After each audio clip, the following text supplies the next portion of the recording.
nggak punya istri, nggak punya pasukan. Bolong tangannya nggak bisa disembuhin. Sampai sekarang masih aja, Bu.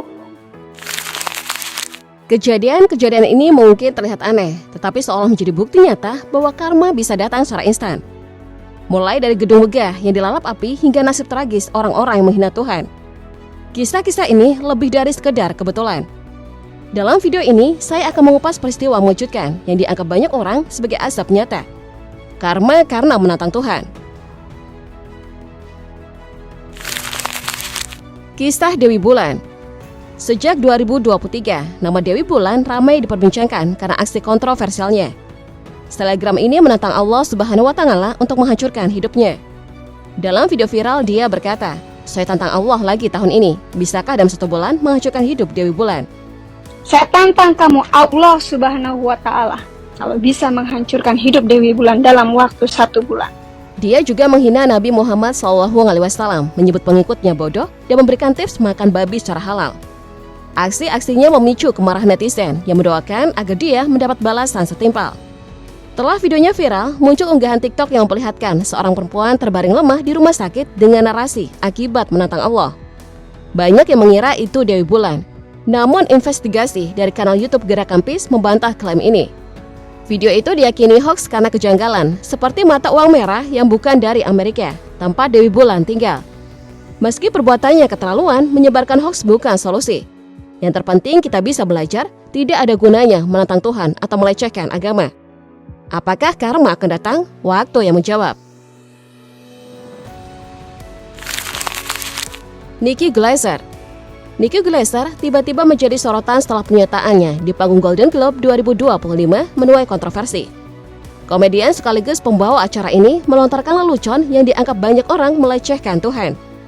Dalam pidatonya, Nikki membahas polling imajiner yang disebutnya Global Leaders, di mana Tuhan ditempatkan di posisi terbawah. God, creator of the universe, zero mentions. Dengan nada bercanda, dia berkata, Tuhan pencipta alam semesta, zero mention. Tidak heran kalau dia ada di urutan paling bawah. Tak berhenti di situ, Nikki juga menyinggung agama Katolik dengan menggunakan topi uskup dan membawa tongkat merah muda berkilauan. Dia bahkan menyanyikan parodi lagu populer dengan lirik, "Anda akan menjadi paus ular. Saya akan mengajari Anda beberapa doa Katolik." Popular, you're gonna be popular. I'll teach you some Catholic prayer. Ucapan itu memicu reaksi beragam. Sebagian menilai lelucon Nikki sebagai humor biasa, tapi banyak pula yang menganggapnya sebagai penghinaan terhadap Tuhan. Perbincangan ini semakin memanas ketika 2 hari setelah acara tersebut, kebakaran besar melanda Los Angeles. Kebakaran yang dipicu oleh angin Santa Ana ini menyebabkan 29 orang tewas, lebih dari 12.000 bangunan hancur, dan ribuan orang kehilangan tempat tinggal. Meski secara ilmiah tidak ada hubungan langsung, di media sosial ramai perbincangan bahwa bencana ini adalah azab atas penghinaan terhadap Tuhan. Salah satu cuitan viral di X dan akun @antoniswan menuliskan, 5 Januari di Golden Globes 2025, Hollywood menghina Tuhan. Lalu 2 hari setelahnya terjadi bencana kebakaran. Ini bukan kebetulan. Cuitan ini disukai dan dibagikan jutaan kali, memicu spekulasi luas, apakah ini hanya musibah alam atau peringatan ilahi? Uni Riva. Uni Riva juga menjadi sorotan setelah kontennya di TikTok menyinggung umat Kristen. Dalam salah satu videonya, ia menyamakan konsep Trinitas dengan alat kelamin laki-laki. Trinitas dalam Kristen sama seperti alat kelamin laki-laki yang mana ada 2 biji dan 1 batang. Pernyataan ini langsung memicu kemarahan dan mematik reaksi keras dari umat Kristen. Dosma Rohasihabat, seorang warga yang merasa tersinggung, melaporkan Uni Riva ke Polda Sumatera Utara atas dugaan penistaan agama. Laporan tersebut tercatat pada 21 Oktober 2024. Dosma menegaskan bahwa keyakinan dan kerukunan umat beragama harus dihormati, sehingga tindakan seperti ini perlu ditindak sesuai hukum yang berlaku. Tak berhenti di situ, Uni Riva juga menghina Yesus Kristus dengan ucapan yang lebih menohok. Dalam siaran langsungnya, ia berkata dengan nada mengejek, Yesus itu nggak punya istri, tangannya bolong, nggak bisa disembuhkan sampai sekarang. Nggak punya istri, nggak punya pasukan. Bolong tangannya nggak bisa disembuhin. Sampai sekarang masih aja, Bu. Kok bisa kalian menyembah Tuhan yang cacat? Setelah pernyataan-pernyataan kontroversialnya, Uni Riva tiba-tiba mengumumkan berhenti dari debat lintas agama di YouTube. Beberapa pihak mengaitkan keputusan ini dengan kejadian yang menimpanya, termasuk masalah keluarga dan tekanan batin yang dialaminya. Banyak yang menganggap ini sebagai karma atas ucapannya yang menghina Tuhan. Apakah ini hanya kebetulan atau benar-benar balasan atas tindakannya? Yang jelas, menghina keyakinan orang lain hanya membawa dampak buruk, baik di dunia maupun di mata hukum. Selanjutnya, ada Terry Jones, seorang pendeta asal Florida yang dikenal karena aksi provokatifnya yang menuai kecaman global. Pada tanggal 11 September 2010, ia bersama dua pengikutnya Bob Alt dan Danny Allen merencanakan aksi pembakaran Al-Quran sebagai bentuk protes terhadap Islam. Meskipun Jones mendapat kritik keras dari Presiden Barack Obama saat itu, Alt dan Allen tetap nekat melanjutkan tindakan kontroversial tersebut. Pembakaran kitab suci yang diyakini umat muslim sebagai firman Allah itu langsung memicu kemarahan di seluruh dunia. Kecaman datang dari berbagai pihak, termasuk Setara Institute, yang menegaskan bahwa aksi tersebut tidak hanya melanggar hak asasi manusia, tetapi juga memperburuk hubungan antar agama. Tak lama setelah insiden itu, beredar berbagai laporan tentang karma yang menimpa para pelaku. Bob Alt, yang menjadi pimpinan dalam pembakaran tersebut, dikabarkan mengalami serangkaian kemalangan. Beberapa sumber menyebutkan bahwa bisnisnya bangkrut dan kesehatannya memburuk.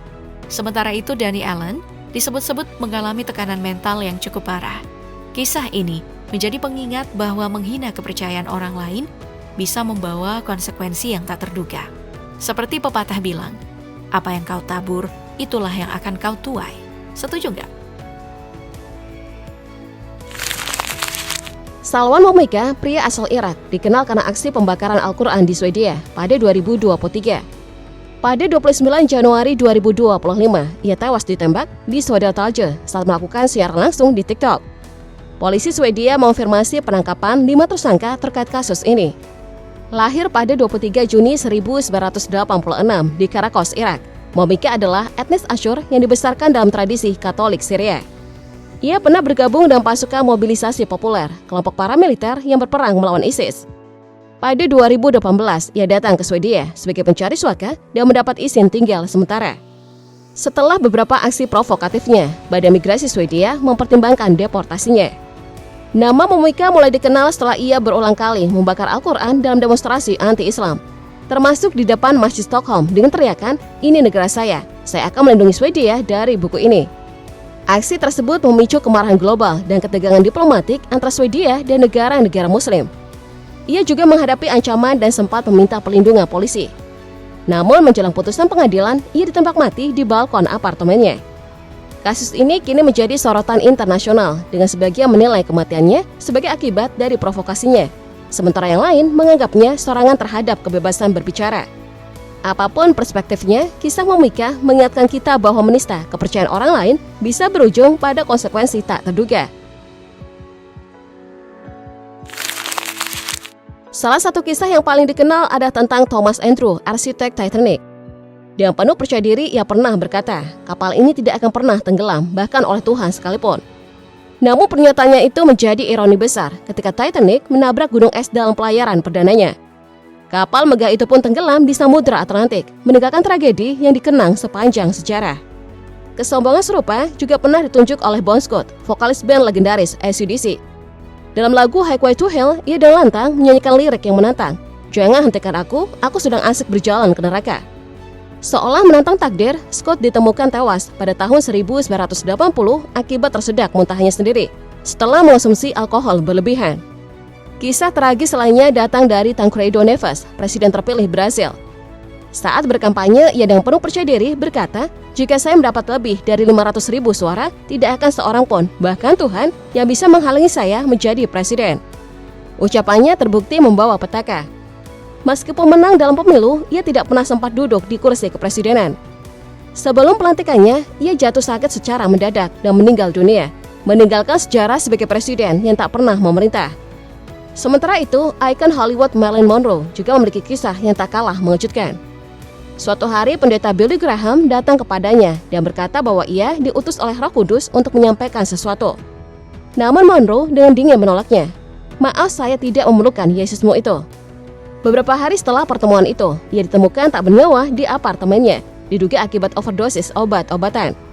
Kepergiannya yang tiba-tiba memicu berbagai spekulasi dan menguatkan keyakinan banyak orang bahwa ia mengalami akibat dari ucapannya sendiri.